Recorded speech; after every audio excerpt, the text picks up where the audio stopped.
Hello and welcome to Talking China, the show where we talk to people with unique perspectives and in-depth knowledge about the matters that are important to China today. At the two sessions, the economy has been center stage, from GDP targets and employment to the way that AI can boost the economy in the years to come. Today we're going to be talking to Professor Wang Wen from the Chongyang Institute for Financial Studies and Professor Li Cheng, the founding director of the Contemporary China and the World Center at Hong Kong University, and CGTN's very own Li Jingjing, reporter and social media star who's been at the two sessions this week. Well, let's move on to topic one in our debate with the two professors. Topic one is, are China's growth targets realistic? So the government work report left no doubt that China is determined to maintain strong growth over the coming year with a GDP target of around 5%, a 2% inflation target, aiming to create 12 million new urban jobs. However, there have been questions from outside China about China's capacity to continue growing its economy at such a strong rate. For example, The Economist, China meets its official growth target, but not everyone is convinced. That's reflecting on last year's economic growth. How ambitious are China's growth targets for 2025? Yeah, absolutely. First, let's look at the last year. The growth rate actually is higher than other top economies, namely United States, Japan, and Germany. China's 5% was very impressive. But more importantly, if we look at the past a couple of decades or even longer, I think the experts, domestic and foreign, usually tend to underestimate rather than overestimate China's annual growth rate. Now, this is also related to the recent move. Sometimes that the Chinese government it's their interest or China's interest to have very high growth rate. That period is over because of the structure change, but also it's intentional because the Chinese government is more interested in sustainable growth and the balance act between economic growth and environmental protection or green development. I compare with the last year with this year.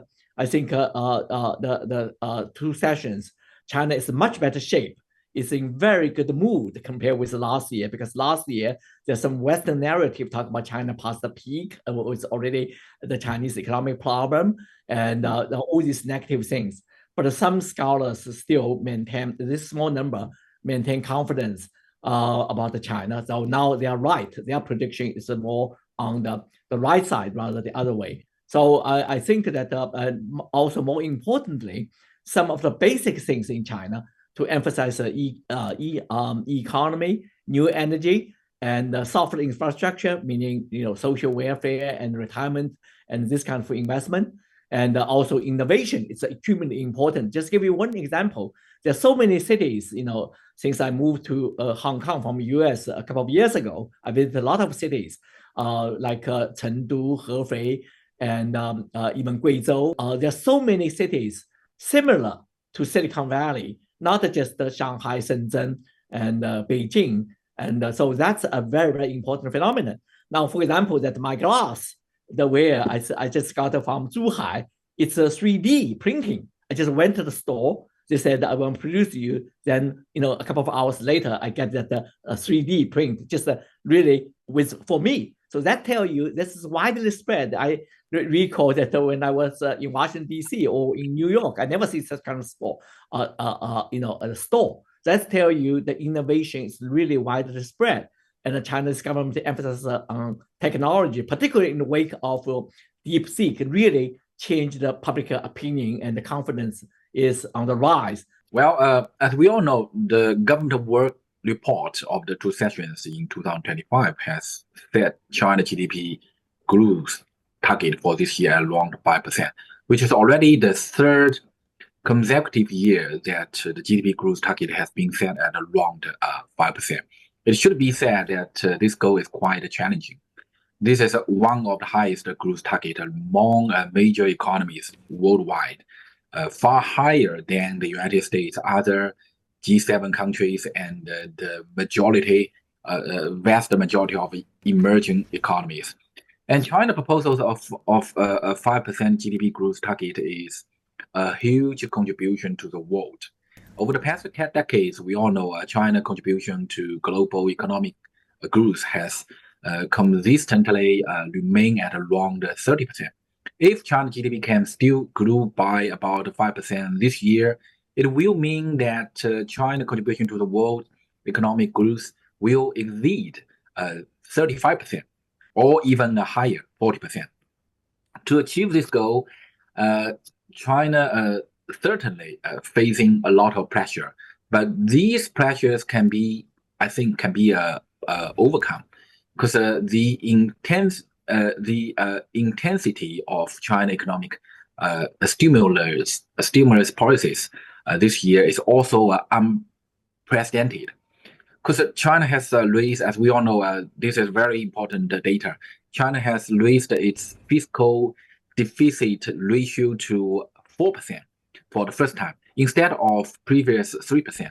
At the same time, China has also adopted many pragmatic policies to stimulate consumption.